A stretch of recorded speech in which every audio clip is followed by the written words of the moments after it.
किन लोगों के साथ आपकी कंपैटिबिलिटी अच्छी रहेगी। अक्सर ये होता है कि जन्म तिथि के अनुसार कुछ लोगों में तालमेल या अट्रैक्शन या कंपैटिबिलिटी और कनेक्शन बहुत अच्छा होता है, एक दूसरे को बहुत अच्छे से समझते हैं। तो अगर शादी के लिए आप तैयार हैं एंड यू आर लुकिंग कि किन के साथ आपका ये तालमेल बहुत अच्छा रहेगा, तो और जन्म तिथि के अनुसार इसी विषय में आज आपके साथ बात कर रही हूं। जुड़े रहिए।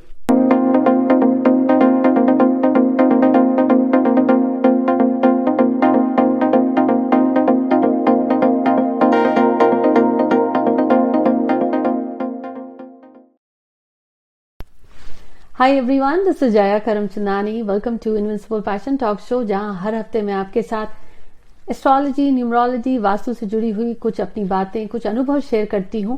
इस मैरिज की सीरीज में काफी सारी बातें हमने करी हैं, पर आज बात कर रहे हैं कि वो कौन से हैं जन्म तिथि के अंग जिनके साथ कुछ लोगों का तालमेल बहुत अच्छा रहता है।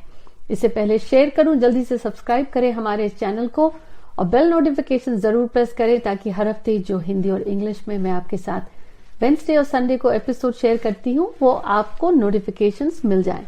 अब कंपैटिबिलिटी, किन अंकों के साथ लोगों का तालमेल बहुत अच्छा रहता है या अट्रैक्शन बहुत अच्छा रहता है। अब जब तालमेल की बात कर रहे हैं तो देखिए, मूलांक जिस दिन आपका जन्म हुआ, भाग्यांक होता है जब आप अपनी जन्म तिथि को पूरा का पूरा जोड़ लें, तालमेल अंकों का।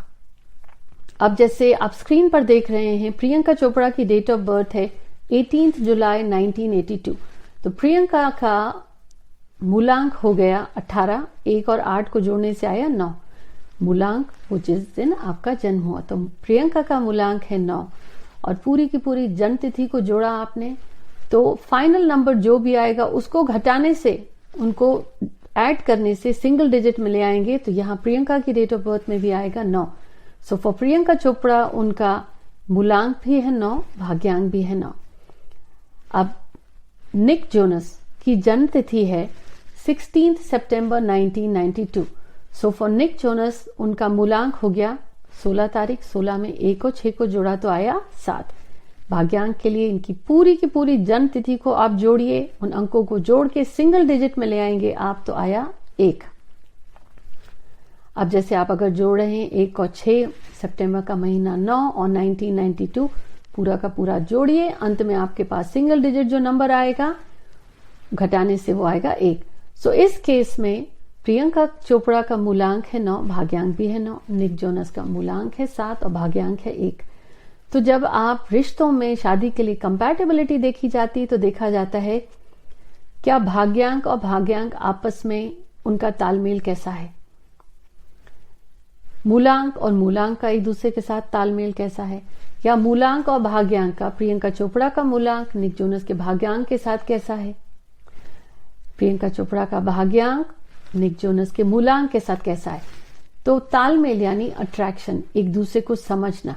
कुछ अंकों में एक दूसरे के साथ बहुत अच्छा कनेक्शन या अंडरस्टैंडिंग या तालमेल होती है, कुछ अंकों में एक दूसरे के साथ ठीक ठाक होती है, कुछ अंकों में वो न्यूट्रल होते हैं। इस एपिसोड में शेयर कर रही हूं वो अंक जिनमें आपस में बहुत स्ट्रांग अंडरस्टैंडिंग, कनेक्शन होता है, एक दूसरे को अच्छे से समझते हैं। और शुरू करते हैं हम अंक 1 की बात। तो अगर आपका मूलांक है 1 या भाग्यांक है 1, तो आपका तालमेल किन अंकों के साथ बहुत अच्छा रहेगा। अब एक चीज जरूर कहूंगी, जिन अंकों की मैं बात नहीं करी, क्या अगर आप हैं, आपकी शादी हो चुकी है या आप किसी को डेट कर रहे हैं, तो उन अंकों के साथ आपका तालमेल कैसा रहेगा। अब देखिए, रिश्ते, मैरिज कमिटमेंट होती है, रोज की मेहनत होती है, वे 2 people come together for the companionship. जो मैं शेयर कर रही हूं वो ये है मेरे अनुभव से कि उनमें तालमेल बहुत अच्छा होता है। क्या बाकी अंकों में नहीं होता? बिल्कुल होता है। क्या जिनकी हो चुकी उनमें तालमेल नहीं है? बिल्कुल होती है। अंक या न्यूमरोलॉजी इज अ गाइडेंस। हर एक व्यक्ति अपने रिश्ते को कितनी मेहनत से सींचता है और बढ़ाता है, उस पर डिपेंड करता है कोई भी रिलेशनशिप। तो जो अंक की बात कर रहे हैं हम, जैसे अंक 1 है, अंक 1 का बहुत अच्छा कनेक्शन, कंपैटिबिलिटी और तालमेल होता है उनके साथ। अब ये अंक मूलांक भी हो सकता है, भाग्यांक भी हो सकता है। तो अंक 1 का तालमेल बहुत अच्छा होता है उनके साथ जिनका है मूलांक या भाग्यांक 2, 3, 6, 7 और 9। अब ये जो नंबर है सिंगल डिजिट है। आप अपनी जन्म तिथि के अंकों को डबल डिजिट को घटा के सिंगल डिजिट में ले आएंगे, जैसे मैंने अभी आपके साथ प्रियंका चोपड़ा और निक जोनस का एग्जाम्पल शेयर किया। बात करते हैं अंक 2 की। अगर आपका मूलांक है 2 या भाग्यांक है 2, तो आपकी कंपैटिबिलिटी इन अंकों के साथ बहुत अच्छी होती है, जैसे 1, 6, 7 और 9। क्या बाकी अंकों के साथ नहीं होगी? बिल्कुल हो सकती है, ठीक ठाक रहती है, बहुत अच्छी भी होती है, पर यह है कि इन अंकों के साथ इनका तालमेल बहुत स्ट्रांग और अच्छा रहता है। अब अगर आप हैं वो कि उनमें आपका है ये अंक, पर आपकी तालमेल बिल्कुल अच्छी नहीं है, तो एज आई सेड, न्यूमरोलॉजी एक गाइडेंस है। मेहनत व्यक्ति अपने रिश्ते में खुद लगाता है, उस रिश्ते को पनपने में, सींचने में, आगे बढ़ाने में। ये मेरा अनुभव रहा है। कुछ ये कंपैटिबिलिटीज मैंने देखी है, उनमें दोस्ती अच्छी होती है, एक दूसरे को समझते अच्छे हैं, मेहनत करते हैं रिश्ते को पनपने में, रिश्ते को पनपने में के साथ साथ उस रिश्ते को सींचते भी हैं। बात कर लेते हैं अंक 3 की। वो व्यक्ति जिनके मूलांक है 3 या भाग्यांक है 3, तो अगर वो मैरिज के लिए कंपैटिबिलिटी देख रहे हैं तो मूलांक और भाग्यांक की तालमेल ये अंकों के साथ अच्छी होती है, वो है 1, 5 और 9। बात कर लेते हैं 4 अंक वालों की। तो अगर है आपका 4 मूलांक या भाग्यांक, तो अगर आपकी जिनके साथ शादी हो रही है या कंपैटिबिलिटी की बात करें, तो अगर वो 2 है, 6 है और 9 मूलांक या भाग्यांक उनका, तो उनके साथ अच्छी रहती है। मैं फिर से रिपीट कर रही हूं यहाँ की, तो क्या बाकी अंक जिनकी शादी हो चुकी या they are into serious relationship, क्या उनमें प्यार नहीं है, अंडरस्टैंडिंग नहीं है? बिल्कुल हो सकता है। रिश्ते में आप जितना एफर्ट देते हैं रिश्ते को, रिश्ता उतना पनपता है। पर ये वो हैं जिनमें नेचुरली दे ग्रेविटेट टुवर्ड्स ईच अदर, एक दूसरे को समझते हैं, एक दूसरे को जो अंडरस्टैंडिंग है उनकी, naturally they are attracted towards each other, और थोड़ा उस रिश्ते को आगे बढ़ाने में थोड़ी सी सरलता होती है। अब बात कर लेते हैं हम अंक 5 की। वो व्यक्ति जिनका मूलांक है 5 या भाग्यांक है 5, उनके रिलेशनशिप में मैंने देखा है ज्यादातर 3 और 9 वालों के साथ बहुत कनेक्शंस अच्छे रहते हैं। तो बहुत सारे लोग कहते हैं कि 9 5 के साथ नहीं जाता, तो it can play either way. मैंने ज्यादातर केसेस देखे हैं 5 और 9 में बहुत स्ट्रांग कनेक्शंस होते हैं। तो 5 वालों के लिए 3 और 9 दोनों अंक मूलांक या भाग्यांक के रूप में कंपैटिबिलिटी में अच्छे रहते हैं। बात कर लेते हैं 6 की। तो अगर आपका मूलांक है 6 या भाग्यांक है 6 और आप कंपैटिबिलिटी ढूंढ रहे हैं या किन के साथ आपकी कंपैटिबिलिटी बहुत अच्छी रहती है, वो है 2 वालों के साथ, 3 वालों के साथ, 6 और 9 वालों के साथ। अब देखिए बाकी अंकों के साथ कैसी रहती है, वो केस बाय केसेस पे अलग भी हो सकता है। अंक 7 की बात करते हैं। तो अगर आप हैं 7 मूलांक या भाग्यांक, तो आपकी कंपैटिबिलिटी मैंने देखा है 2 वालों के साथ, 4 वालों के साथ, 6 और 9 वालों के साथ, चाहे वो उनका मूलांक हो या भाग्यांक, अच्छी रहती है। तो अगर आपका है जैसे 7, मान लीजिए आपका जन्म है 25 तारीख का, तो आपका मूलांक है 7 और आप कंपैटिबिलिटी ढूंढ रहे हैं, अगर कोई ऐसा व्यक्ति है जिसका मूलांक है मान लीजिए कि 11 हो गया, 2 जोड़ने से 1 और 1 2, या उनका मूलांक है 13, 1 और 3 जोड़ने से आ गया 4, या उनके पूरी जन्म तिथि को जोड़ने से आ जाता है 33, यानी जोड़ने से हो गया 6। तो ऐसे में 7 और 6 का कंपैटिबिलिटी बहुत अच्छा होता है। तो 7 का 2, 4, 6 और 9 के साथ कंपैटिबिलिटी अच्छा रहता है।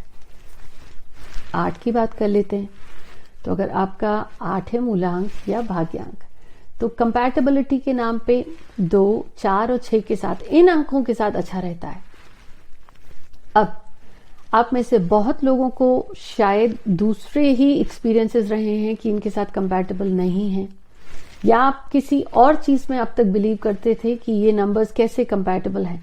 तो जैसा मैंने आपसे कहा, ये मेरा अपना अनुभव रहा है। इन अंकों के साथ इनमें बहुत strong compatibility, attraction, understanding, friendship होता है। तो 8 वालों के लिए 2, 4 और 6। अब नंबर 9 की बारी। तो जैसे प्रियंका चोपड़ा के केस में उनका डे नंबर है 9 एंड निक जोनस का डे नंबर है 7 और निक जोनस का लाइफ पाथ नंबर है 1।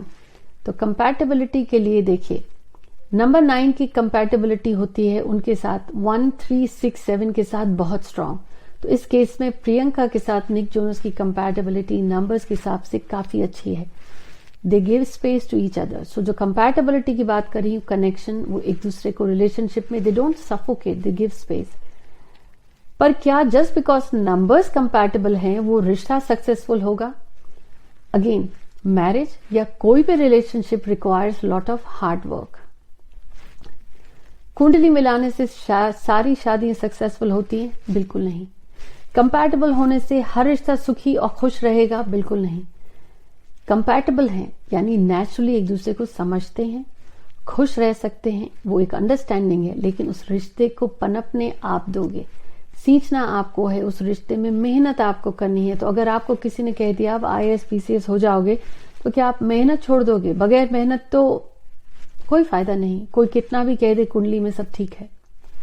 वैसे ही कंपैटिबिलिटी, आज इस एपिसोड में मैंने आपके साथ शेयर करा कि किन अंकों में कंपैटिबिलिटी बहुत अच्छी होती है, दे ग्रेविटेट नेचुरली। क्या बाकी अंकों में नहीं होती है? नहीं होगी, बिल्कुल होगी, हो सकती है। उनमें थोड़ी मेहनत ज्यादा करनी पड़ती है। इररिस्पेक्टिव, एवरी रिलेशनशिप, कोई भी रिश्ता कामयाब करने के लिए अंडरस्टैंडिंग, सिर्फ एक्सपेक्टेशंस नहीं होनी चाहिए, आप भी कमिटमेंट और मेहनत देने के लिए राजी हो, क्योंकि ताली दोनों हाथ से बजती है। एक व्यक्ति रिश्ते में बहुत मेहनत कर रहा और दूसरा व्यक्ति सिर्फ एक्सपेक्ट कर रहा, तो रिलेशनशिप में कंपैटिबिलिटी नहीं हुई। नेक्स्ट एपिसोड में शेयर करूंगी वो जिनकी शादी हो चुकी है या रिलेशनशिप में है, उसमें कुछ प्रॉब्लम्स हैं, तो उनमें कंपैटिबिलिटी कैसे लाएं। लेकिन आज जरूर शेयर करिएगा इस एपिसोड्स को अपने फ्रेंड्स एंड फैमिली के साथ। मिलती हूं आपसे। Take care.